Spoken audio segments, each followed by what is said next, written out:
Allez, on est parti pour le point actu hardware du jour. Aujourd'hui, mercredi 30 juin 2021. Aujourd'hui, premier jour des soldes, donc il y aura une grosse partie réservée aux promos des soldes, aux bons plans, aux trucs qui sont à des prix intéressants, pas forcément soldés, mais à des prix intéressants. Mais d'abord, on va parler d'AMD. AMD qui a quasiment quintuplé sa présence dans les supercalculateurs à l'échelle de la planète. C'est un signe, ça prouve bien des choses et ça montre que AMD est revenu au plus haut niveau en termes de performance et est complètement au niveau du marché, hein. Là où il y a quelques années il pouvait être un petit peu en dessous, ce n'est clairement plus le cas, même dans le très haute performance. Forcément, le matériel dédié au supercalculateur est un peu différent de ce qu'on a dans nos PC, mais ça se base sur les mêmes architectures, juste avec des performances radicalement différentes. Ensuite, on parlera rapidement de Fractal qui nous présente des ventilateurs incroyables. Non, pas vraiment, mais c'est plutôt qualitatif, c'est des prix du marché, c'est pas vraiment accessible, mais par contre, on nous promet une qualité au rendez-vous et quelques choix, du RGB ou non, du noir ou du blanc. Un peu de choix, c'est pas mal aussi. On attaquera ensuite la branche Corsair et Corsair haut de gamme aujourd'hui, avec tout d'abord un kit all-in-one monstrueux de 420 mm, équipé de du coup 3 ventilateurs de 140, un monstre qui permettra de refroidir largement à peu près tout ce que vous pouvez avoir comme processeur, hein, donc ça fera vraiment du taf. Vous avez bien sûr du RGB, tout ça. Après, en termes de prix, on est sur du Corsair haut de gamme, hein, on n'oublie pas, Corsair, une marque de qualité, où on paye aussi la qualité. Deuxième news, Corsair haut de gamme, des boîtiers et voilà un monstre de chez Corsair, le 7000, soit en version D, soit en version X, si vous préférez avoir beaucoup de RGB ou quelque chose plus axé sur les flux d'air. Encore une fois, quelque chose qui est très qualitatif. Vraiment, on est sur du très haut de gamme et ça coche tous les critères, mais aussi le critère du prix, hein, qui du coup est aussi un prix haut de gamme. Honnêtement, c'est vraiment un investissement. Ce boîtier, c'est un investissement. On passera rapidement du côté de Dell avant d'aborder les promos. Dell qui nous annonce une webcam avec des caractéristiques plutôt sympas, une image jusqu'à de la 4K à 30 images par seconde. Ils ont enlevé un truc aussi, pas de micro sur cette webcam. On peut se poser la question du pourquoi, du comment. Euh, En vrai, est-ce qu'on a vraiment besoin d'un micro dans ces conditions? Pas tout le temps, donc faut voir. Plutôt intéressant et un prix, encore une fois, plutôt haut de gamme, mais pas non plus extravagant. C'est possible que ça intéresse des gens. Ensuite, on aura le gros morceau, les promos et bons plans avec des PC portables. Beaucoup de promos sur les PC portables, j'ai vu. Un petit peu d'accessoires périphériques. On a une webcam. On a je sais plus quoi d'autre. On a aussi du SSD, du processeur. Des trucs à des prix sympas. Après, tout n'est pas soldé, tout n'est pas forcément en promo, mais tout ce que je vais vous montrer est soit intéressant en termes de performance, soit intéressant en termes de prix. Donc voilà, une petite sélection faite par mes soins de matériel que j'ai trouvé intéressant en ce moment au vu du prix et des performances. On finira bien sûr avec les cartes graphiques. Voilà, pas beaucoup de changements au niveau des cartes graphiques. Si vous attendiez les soldes pour acheter votre carte graphique, laissez tomber. Ça ne se passera pas comme ça. Les cartes resteront chères. Et surtout, les cartes accessibles resteront compliquées à se procurer parce que ça reste les cartes où le stock ne tient toujours pas. On commence du coup tout de suite côté AMD et les supercalculateurs avec quasiment 5 fois plus. de supercalculateurs équipés en matériel AMD. On parle du coup des processeurs EPYC qui viennent chatouiller la concurrence qui est Intel avec ses processeurs Xeon. On va pas se mentir, c'est une tendance qui s'inverse. On voit bien x5 c'est beaucoup, mais il y a quelques années, AMD était encore très très peu présent. Donc c'est aussi plus facile quand on part de pas beaucoup d'avoir des chiffres de progression assez importants. C'est le point à noter. Deuxième point à noter, Intel reste encore et toujours le grand leader en termes de supercalculateurs. Hein. Ils sont là depuis longtemps et ils sont pas prêts de, de partir. Hein. Ils veulent garder ce secteur dans leur champ d'activité et ils travaillent encore et toujours beaucoup pour que ça reste. Mais Epic a fait ces derniers temps, Epic AMD avec ses processeurs Epic a fait des grosses avancées qui permettent de largement rattraper la concurrence et d'être une option plébiscitée par de plus en plus d'entreprises ou de groupes de recherche qui veulent investir dans un supercalculateur. Faut savoir que du coup, un supercalculateur, ça représente beaucoup de processeurs. On ne parle pas de un ou deux, ni même d'une dizaine, hein, mais plus de centaines, voire de milliers. Donc c'est quelque chose qui met du temps à se construire. On ne construit pas un supercalculateur comme on monte un PC. Clairement pas, ça prend du temps. Il faut avoir... c'est quelque chose qui se prépare et tout. Il faut aussi avoir les infrastructures pour tout ça. Donc les changements se font doucement dans tous les cas. On va pas passer du jour au lendemain à tous les supercalculateurs qui changent pour l'un ou l'autre. D'ailleurs, on n'a pas que AMD Epic sur le coup, on a aussi les structures ARM. Donc voilà, hein, c'est quelque chose qui va se démocratiser. Les supercalculateurs, on en a de plus en plus besoin et de plus en plus d'entreprises ou de structures ont besoin de ces capacités de calcul pour faire tout et n'importe quoi d'ailleurs. Donc c'est quelque chose qui va beaucoup compter dans le futur et forcément AMD a très envie d'avoir sa part du gâteau vu que c'est quand même un gâteau qui pèse beaucoup d'argent et qui aussi permet d'être une vitrine sur le savoir-faire ultra haut de gamme qui est capable de produire ces entreprises. Parce que du coup on parle de supercalculateurs, donc de puissance de calcul assez astronomique. Et forcément, quand un supercalculateur permet quelque chose de nouveau et d'un peu révolutionnaire, et bah ça fait de la bonne pub pour les fabricants du matériel présent dans ce supercalculateur. Donc c'est aussi un secteur qui permet une bonne visibilité. C'est important et ils vont continuer d'y travailler fort. Là, on parle surtout des processeurs EPYC 2 basés sur la génération Zen 2. Et on va avoir les EPYC 3 basés du coup sur la génération Zen 3 qui devrait encore plus peut-être donner des envies à des gens de créer ou de changer leur supercalculateur avec du matériel AMD.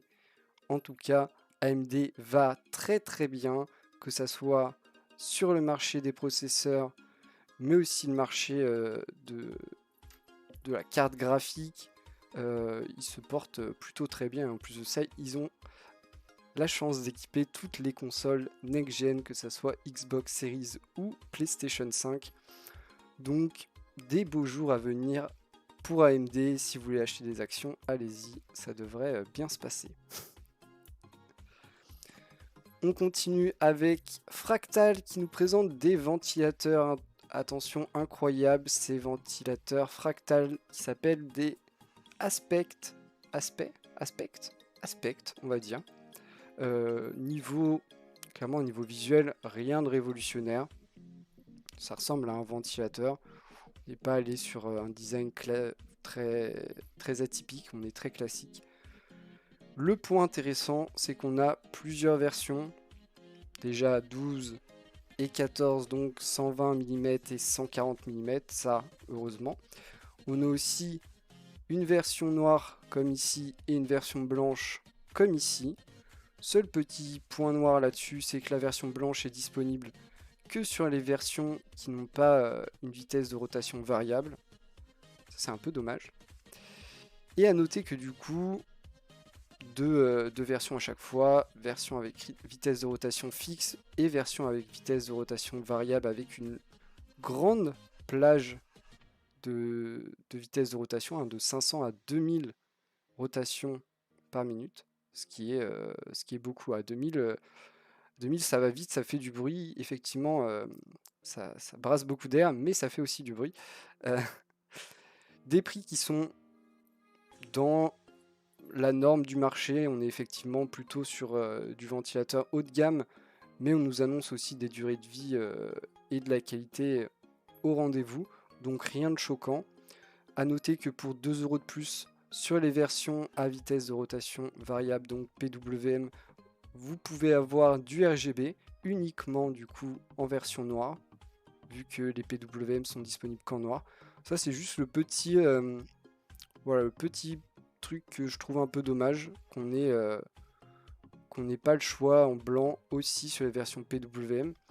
Et le dernier petit point sympathique de ces ventilateurs, c'est que vous pouvez les chaîner, donc les mettre d'affilée et les brancher entre eux grâce à des petits connecteurs prévus à cet effet, ce qui permet d'avoir en général un rangement des câbles plus simple et avec plus de possibilités, et ça on aime bien.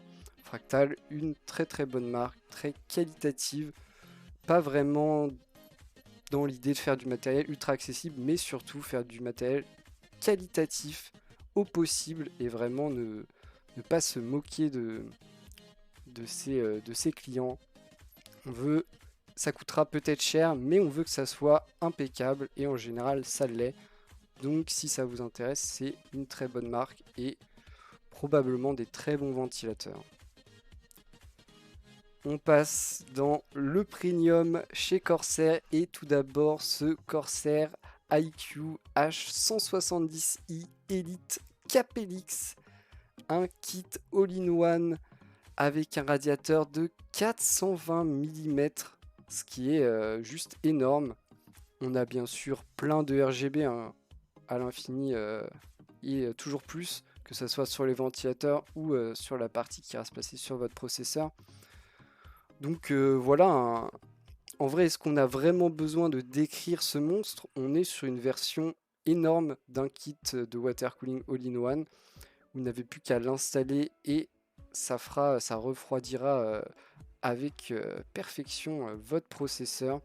On est ici quand même sur un modèle qui embarque un radiateur de 420 mm, ce qui est très très grand, hein, clairement. Il faudra avoir le boîtier compatible parce que dans beaucoup de boîtiers ça ne rentre pas. Oui, 420 mm, c'est très très grand.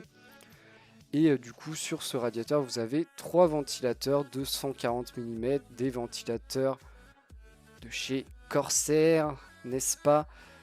Ventilateurs qui seront bien sûr RGB tout de même, avec une synchronisation qui se fera via le logiciel de chez Corsair. Ça c'est toujours le truc de chez Corsair, il faudra quand même avoir installé le logiciel propriétaire, hein, pour avoir cette gestion du RGB. Les ventilateurs, ce sont des ML 140 qui peuvent monter à 2000 rotations par minute au maximum. Donc voilà, s'il y a besoin de vraiment d'aller chercher la performance en termes de refroidissement, avec 3 ventilateurs de 140 à 2000 rotations par minute, ça devrait faire largement le taf. En termes de compatibilité, on est bien sûr sur quelque chose d'étendu, même le socket TR4 hein, pour les très gros processeurs AMD. En même temps, vu le monstre, on a envie d'avoir une compatibilité étendue, notamment sur des très gros processeurs qui peuvent beaucoup chauffer et qui peuvent nécessiter ce genre de solution de refroidissement. En termes de prix, on est sur du premium, on est chez Corsair, on est sur vraiment un segment très particulier où effectivement on est sur du premium, on voit un kit all-in-one RGB, mais on est aussi sur un énorme format qui est assez peu compatible, hein. Assez peu de boîtiers peuvent prendre en charge ce genre de kit de water cooling, à part des boîtiers qui sont justement pensés pour le water cooling. Donc ici on sera quand même à 228,90 € pour cet énorme kit qui en termes de performance fera très très bien le taf, aucun problème. En termes de design, on est sur la dose RGB et un design assez classique de chez Corsair. Il faut avoir les besoins, il faut vraiment avoir les besoins ou avoir l'envie ou l'idée de faire une config visuelle pour se tourner vers ce genre de matériel qui effectivement est très cher. Ça oui, mais voilà, des caractéristiques un peu sans pareil, hein. Il y a assez peu de kits all-in-one de cette taille-là, il en existe quelques-uns. Et en général, en termes de performance, ils sont très bien au rendez-vous. Ils font très très bien le taf, ils sont au rendez-vous. Mais en général, on le paye cher en prix, surtout ici avec le RGB, tout ça. Et Corsair, hein. Corsair, c'est pas non plus le pro du matériel ultra accessible. Encore une fois, Corsair, on est plus dans un souci de qualité, d'efficacité, plutôt que aller chercher des prix bas. C'est une vision des choses. Toujours chez Corsair, toujours dans du premium, et encore une fois pas destiné du tout à tout le monde. On va parler des derniers boîtiers Corsair, les 7000D et 7000X. Le 7000D, c'est celui-là avec du coup cette façade en mèche. Le 7000X, quant à lui, a une façade en verre trempé et des ventilateurs RGB d'inclus. Là où dans le 7000D, les ventilateurs inclus ne sont pas RGB. À savoir que dans ces boîtiers, vous avez 3 ventilateurs d'inclus. 3 ventilateurs, oui, mais de 140 mm tout de même. On est sur des boîtiers énormes avec des très grosses dimensions. Vous voyez ici, hein, on est sur des grands boîtiers, des grandes tours. On est sur un poids sur la balance qui est aussi d'un grand boîtier, d'une grande tour. On est sur 20 kg, hein, donc c'est 20 kg le boîtier. C'est vraiment énorme. Mais ça vous promet, vous voyez ici, hein, en termes de place, on peut mettre beaucoup de choses. Par exemple, le kit water cooling qu'on vient de voir juste avant rentre dans ce boîtier. Donc on voit, hein, il y a de la conception avancée, avec notamment la place pour mettre un grand radiateur à l'avant mais aussi en haut. C'est honnêtement du très haut de gamme, des boîtiers qui ne sont pas destinés à tout le monde. Après, en termes de compatibilité, c'est ultra étendu, que ce soit en vrai en termes de water cooling, en termes de taille de carte graphique, en termes de taille de ventirad, en termes de support pour des disques durs. On a par exemple dans le cache ici avec l'alimentation, on a deux paniers. D'habitude on a un panier avec deux tiroirs. Là on a deux espaces avec deux tiroirs. Donc on a beaucoup de place, beaucoup de choses. On a la place pour ranger les câbles, on a les petits straps, on a les petites platines pour mettre ici 3 platines pour mettre des disques au format 2,5 pouces. Vous voyez ici les paniers, on a même 3 paniers x2. Vous voyez, incroyable, hein, ce qui représente beaucoup. Alors on peut les enlever, par exemple si on veut mettre un grand water cooling, mais la compatibilité est vraiment énorme. Et à l'intérieur, vous avez vraiment la place pour mettre à peu près tout ce que vous voulez. C'est assez incroyable. Mais du coup, on en revient à cet aspect très premium de Corsair où on le paye forcément. On se retrouve à 259 € pour la version D, 329 € pour la version X avec le RGB. On est clairement dans un investissement ici. C'est le genre de boîtier que vous achetez et que vous gardez au moins 10 ans largement et qui voit normalement passer 2-3 configs sans perdre en efficacité. On est sur une très belle finition, on est sur des matériaux nobles, on est sur quelque chose de très robuste. Compatibilité étendue pour à peu près tout, que ce soit le water cooling custom ou kit all-in-one, ou même des supports de stockage. Vous avez vraiment la place de mettre plein de trucs dans votre config, mais du coup le prix est assez extravagant. Il faut vraiment le voir comme un investissement. Si vous êtes fan de Corsair, vous pouvez y trouver votre intérêt. Après, ça reste très cher, ça je le conçois. Et quelqu'un qui en a pas grand chose à faire de sa config ou de son boîtier, il n'y a peut-être pas grand intérêt à mettre aussi cher dans ce genre de boîtier. Yo, dernier gramme. On continue avec une webcam de Dell. Assez marrant, je savais pas trop que Dell faisait des webcams, mais voilà, on en apprend tous les jours. Une webcam qui peut aller jusqu'à une image 4K avec 30 images par seconde, ce qui est plutôt sympa. Petit point sur lequel ils appuient pas mal, c'est l'IA qui permet à la caméra de détecter votre visage et du coup de vous suivre. Alors je sais pas trop comment il vous suit, si c'est en fonction d'un zoom, parce que ça n'a pas l'air d'être motorisé tout ça. Mais ça peut aider pour notamment des conférences où il y a plusieurs personnes. C'est quand même vendu plus comme une caméra professionnelle pour des conférences, des visioconférences à plusieurs. Ça a l'air d'être plus marketé comme ça. Et le petit point noir, c'est, selon cette news, c'est le manque de micro. C'est la lentille qui bouge à 110 degrés. Ah. Donc il y a bien un mouvement mécanique, mais du coup interne au niveau de la lentille. Ça marche. Et du coup pas de micro, mais en réalité, bon, déjà on connaît hein, les micros de webcam. Si vous voulez, j'active le mien et vous verrez. En général, c'est pas drôle et les oreilles n'aiment pas trop. Donc c'est pas plus mal. Et en vrai, lors d'une visioconférence à plusieurs, il est quand même assez peu probable que la caméra soit proche de tous les interlocuteurs. C'est quasiment impossible. Donc, à part en ayant des très bons micros, on risquerait quand même de capter un peu tous les bruits alentours, ce qui ferait encore une fois un micro avec une qualité qui ne, qui ne régale pas nos oreilles. Et ça, franchement, je sais pas ce que vous en pensez vous, mais moi, les micros horribles et les bruits parasites, c'est mon pire cauchemar. Donc en vrai, c'est pas plus mal qu'il n'y ait pas directement de micro dessus. Il suffit de mettre un micro sur la table et comme ça, on aura une bonne qualité de son et une bonne qualité d'image. Le prix de cette caméra, il est légèrement en dessous les 170 €, ce qui est quand même plutôt cher.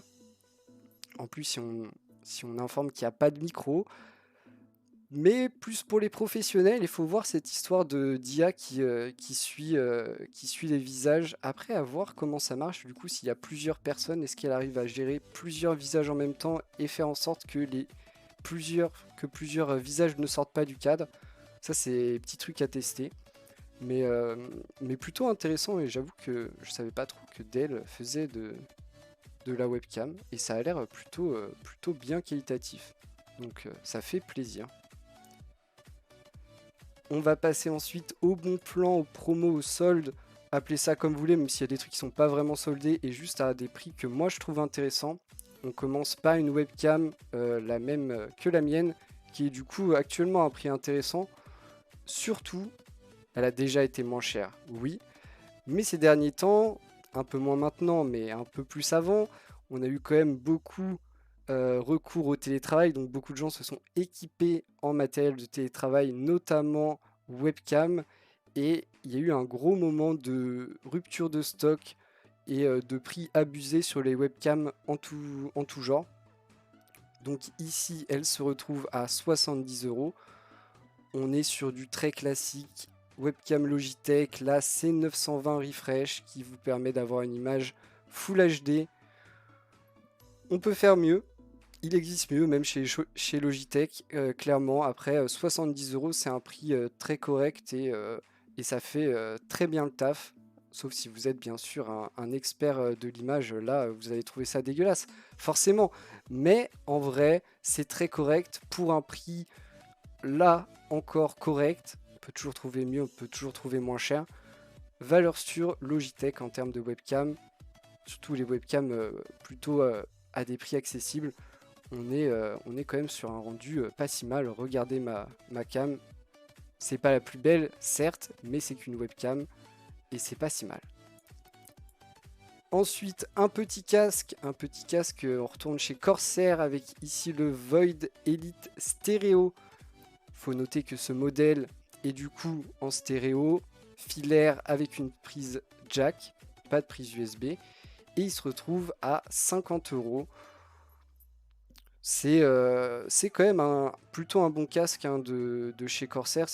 C'est un casque qui décline en plein de versions différentes. Vous pouvez voir ici toutes les versions différentes qui vont jusqu'à coûter plutôt cher, surtout en version Elite Wireless euh, ou Pro Wireless. Je sais pas lequel est le plus cher d'ailleurs, entre Elite et Pro.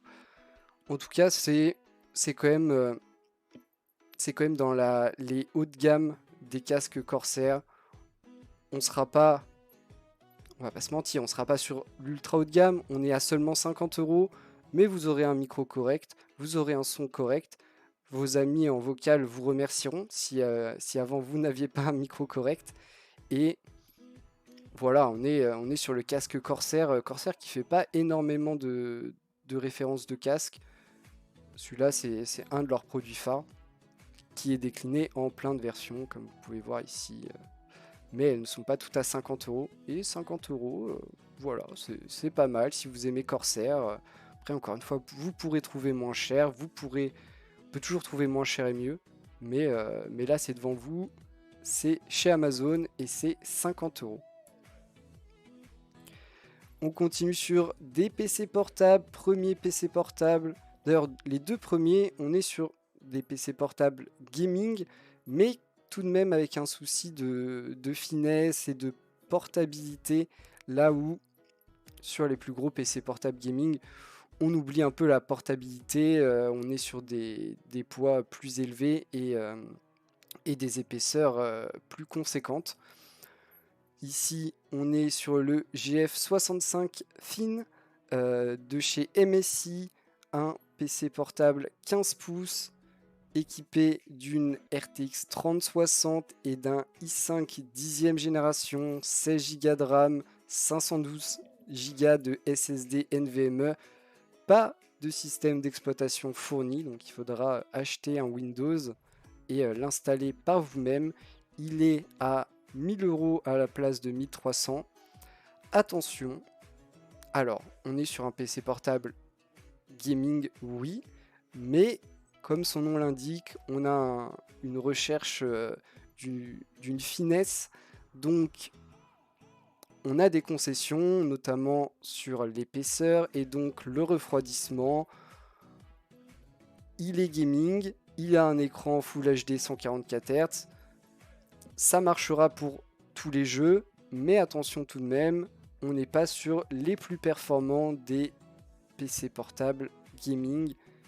Il faut faire des concessions quand on recherche la finesse. On ne peut pas être non plus à la recherche ultime de performance. Il y a des choix qui sont faits. Et ici, on est dans un hybride ultra portable et PC gaming qui marche plutôt bien. Effectivement, un look assez sobre pour du gaming et un prix ok tier. Deuxième PC portable, toujours chez MSI, avec toujours un Thin, le GF75. Il est plus cher, il est plus grand. Il coûte du coup 1232 euros. Il fait 17 pouces. Écran Full HD 144 Hz. En termes de processeur, on a un petit upgrade quand même parce qu'on passe au i7. On reste sur la 10e génération. On aurait aimé avoir les 11e, mais il coûterait plus cher. Toujours 16 Go de RAM, toujours 512 Go de SSD NVMe, toujours une 3060, toujours pas de Windows pour aller rogner un peu sur le prix. Donc encore un PC portable, on est plus grand, mais on a toujours ce souci de la finesse. Regardez, hein, on est sur quelque chose qui est plutôt fin, avec des aérations assez limitées, vous voyez. Donc on est sur du gaming, mais avec ce souci de portabilité, de poids léger, d'épaisseur la plus fine possible. Donc encore une fois, il y a des compromis. Il est plus cher, il est aussi plus grand et on a un processeur plus performant. Encore une fois, ça dépendra de ce que vous cherchez. En termes de design, on est encore plutôt très sobre. Alors, on passe à du RGB un peu plus prononcé sur le clavier. On voit avec chaque touche qui a l'air paramétrable en termes de RGB, ce qui est assez marrant. Mais sinon, pour le reste, on est sur quelque chose d'assez sobre, d'assez fin. Et encore une fois, du coup, en termes de ventilation, d'aération, et bah on sera forcément un peu limité et du coup on ne pourra pas aller chercher le maximum de performance, notamment au niveau de la carte graphique qui doit être quand même assez bridée. Dernier PC portable, on passe chez Acer avec un Acer Nitro. Là aussi il fait 17 pouces, là aussi on a un écran Full HD 144 Hz. On passe sur un Core i5 10e génération, 16 Go de RAM, 512 Go de SSD NVMe, toujours une 3060, toujours et encore les 3060. Et celui-là, il a 1100 € et il est un peu plus typé gamer. Alors on a encore une fois le clavier rétroéclairé à l'infini. Au niveau de l'esthétique, ça va, sauf on voit un peu ces lignes agressives à l'arrière et surtout on voit très bien ici l'aération. Alors là on est sur une solution un peu plus performante en termes de refroidissement. On sera aussi sur un PC qui est plus lourd et plus épais, et oui. Donc peut-être qu'on ira chercher un peu plus les perfs de la carte graphique qui lui permettra de consommer et chauffer un peu plus, on l'espère. Un peu moins portable, celui-là un peu moins portable, mais du coup en échange normalement vous aurez le droit à un peu plus de perf, notamment au niveau de la carte graphique, et un peu moins un design passe-partout. Pour 1100 €, vous avez tout de même une 3060, hein, carte graphique dernière génération, et ça pourra faire plaisir. On continue sur un kit de water cooling all-in-one, le Cooler Master Liquid ML360R RGB. Comme son nom l'indique, un kit all-in-one de 360 mm avec 3 ventilateurs de 120 mm. Tout ça avec du RGB de partout. En termes de perf, il fera bien le boulot, clairement. Certains se plaignent du bruit et ça peut se comprendre, mais d'un autre côté, en fait, effectivement, il peut faire du bruit, notamment au niveau des ventilateurs. Pourquoi? Parce que ce sont des ventilateurs qui peuvent tourner jusqu'à 2000 rotations par minute. Un ventilateur à 2000 rotations par minute fait du bruit par nature. Et effectivement, vous en avez 3. Si les 3 vont chercher leur vitesse de rotation maximale, oui, vous les entendrez, mais comme à peu près n'importe quel ventilateur qui tourne aussi rapidement. Donc assez logique, hein. C'est quand même la possibilité d'avoir un kit de 360 mm RGB à 100 € ici. C'est plutôt intéressant pour une petite config et quand même quelqu'un qui a envie d'une belle grosse dose de RGB. Si vous êtes juste à la recherche de performance, ne vous tournez pas vers un kit de water cooling, achetez un Ventirad. On trouvera des très bonnes performances, un prix bien plus bas. Et bien sûr, au niveau du design, ça n'a pas grand chose à voir, mais il faut savoir ce que vous voulez. On passe dans le stockage de SSD NVMe, 2 SSD de la marque Western Digital. D'abord le Blue, le SN 550 500 Go. On n'est que sur des SSD PCI Express 3.0, donc pas trop de problèmes de compatibilité. Ici, 500 Go pour 50 € en gros, des débits allant jusqu'à 2400 MO secondes en lecture, ce sera moins performant en écriture. Si vous avez besoin d'un SSD NVMe ou vous n'avez pas spécialement besoin d'aller chercher les tops des performances, ça peut être très bien, c'est un prix très correct, 50 € les 500 Go. on est quand même sur des débits assez incroyables par rapport à ce qui peut se faire en SATA, que ce soit SSD et HDD. Je ne vous en parle même pas, donc assez intéressant sur Rue du Commerce. Ce SSD 500 Go à 50 €. Si vous avez besoin d'un peu plus performant, on a aussi du Western Digital, le Black, le SN 750 500 Go qui est à partir de 58 € chez Amazon et ses discounts. Pareil, PCI Express 3.0, la différence c'est les débits. Ici on ira au 3000 ms alors que l'autre est plus 2400 lectures, il doit être vers les 2000 en écriture. Là on est plus dans les 3000, voilà, 3470 en lecture et 2600 en écriture, donc on est plus performant en termes de débit. On est aussi un peu plus cher, 8 € de plus. C'est aussi très intéressant. En vrai, là j'ai presque envie de plus vous conseiller. Si vous êtes vraiment short au niveau du budget, peut-être l'autre, mais si vous voulez être sûr d'avoir un matériel performant, celui-là est quand même très bien et très performant pour du PCI Express 3.0 à un tarif plutôt très intéressant. On passe au processeur et le premier qui est pas vraiment solde mais à un tarif vraiment intéressant, c'est le processeur que j'utilise actuellement au quotidien, le Ryzen 7 3700X, processeur Zen 2 oui, mais qui a tout de même 8 cœurs et des performances vraiment au rendez-vous pour seulement, et ça c'est son gros point fort, seulement 250 €. Et pour le coup, un processeur 8 cœurs aussi performant à 250 €, c'est quand même très intéressant. Alors oui, si vous êtes à la recherche de performance à tout prix, vous pouvez vous tourner vers les Ryzen 7 dernière génération. Celui-là est quand même à un tarif bien plus attractif que les Ryzen 5000.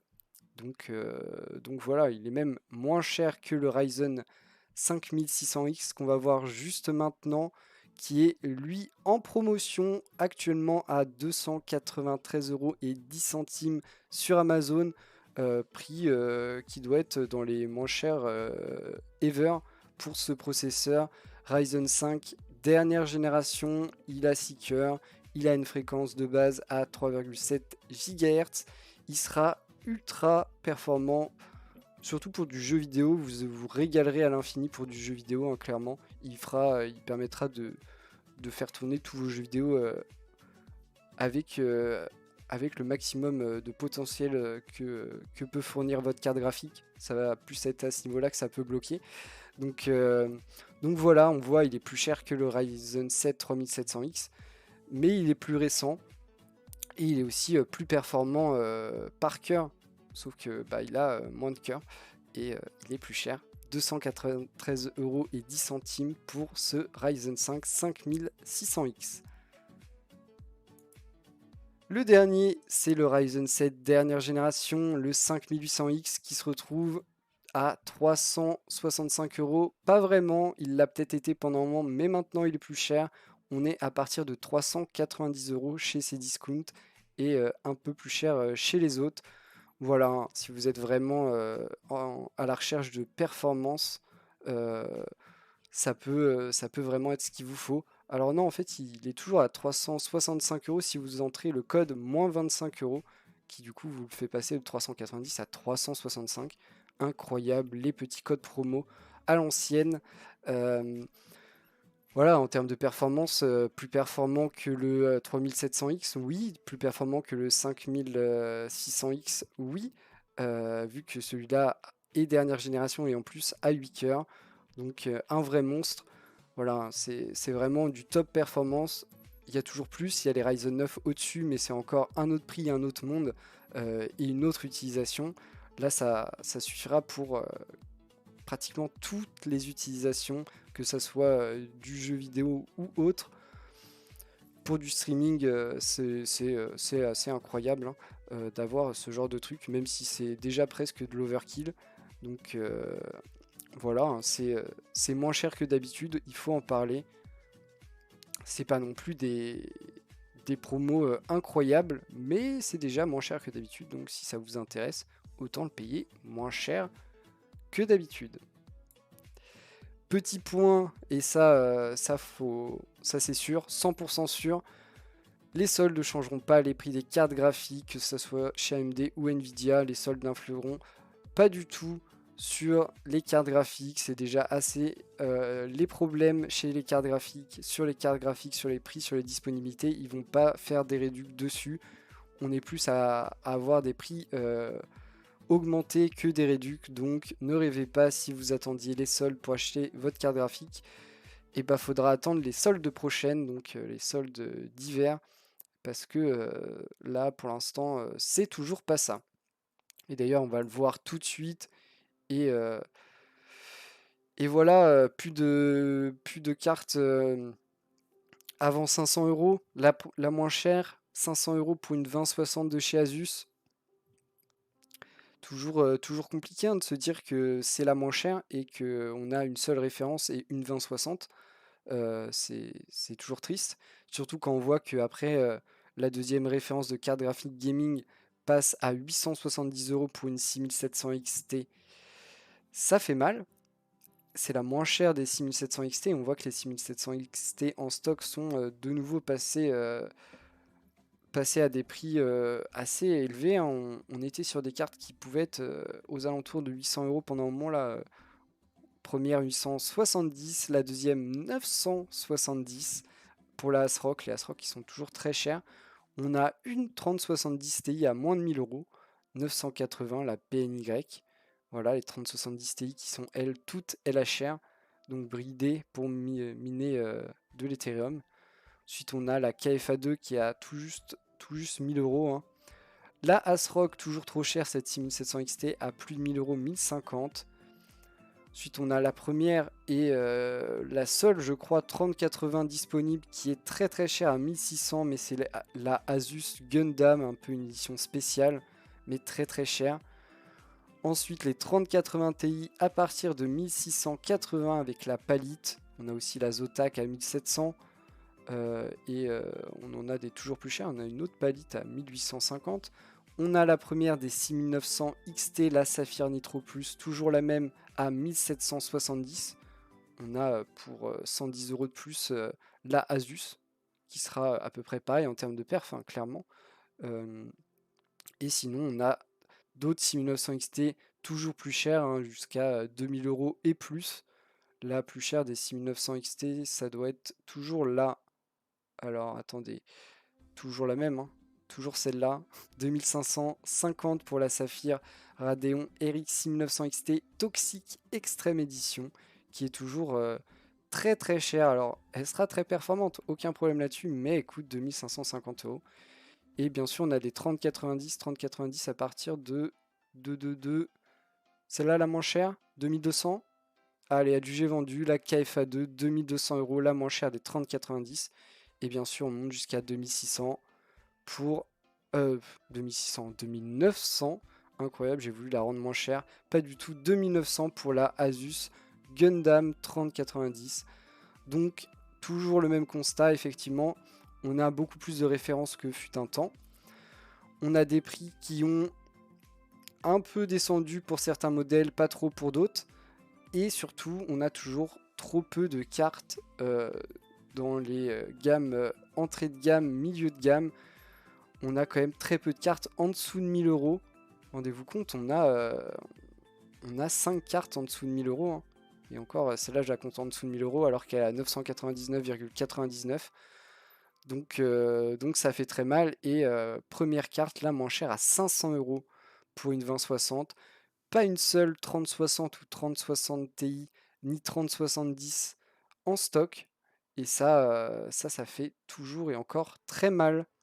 Malheureusement, on espère que ça changera petit à petit, que l'été fera du bien à tout le monde et qu'on reviendra à la rentrée avec, on l'espère, plus de stock et du coup des prix à la baisse. Yo Banksy, parfait, arrive pour la conclusion de notre point actu hardware du jour. J'espère que vous avez apprécié, que vous avez passé un bon moment et que vous avez appris des trucs.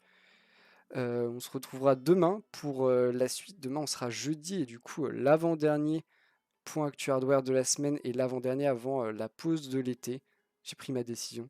On fera une pause des points actu hardware quotidiens pendant l'été. Donc, donc voilà, soyez au rendez-vous demain pour l'avant-dernier. J'espère qu'il y aura du monde. Merci d'avoir regardé et à demain.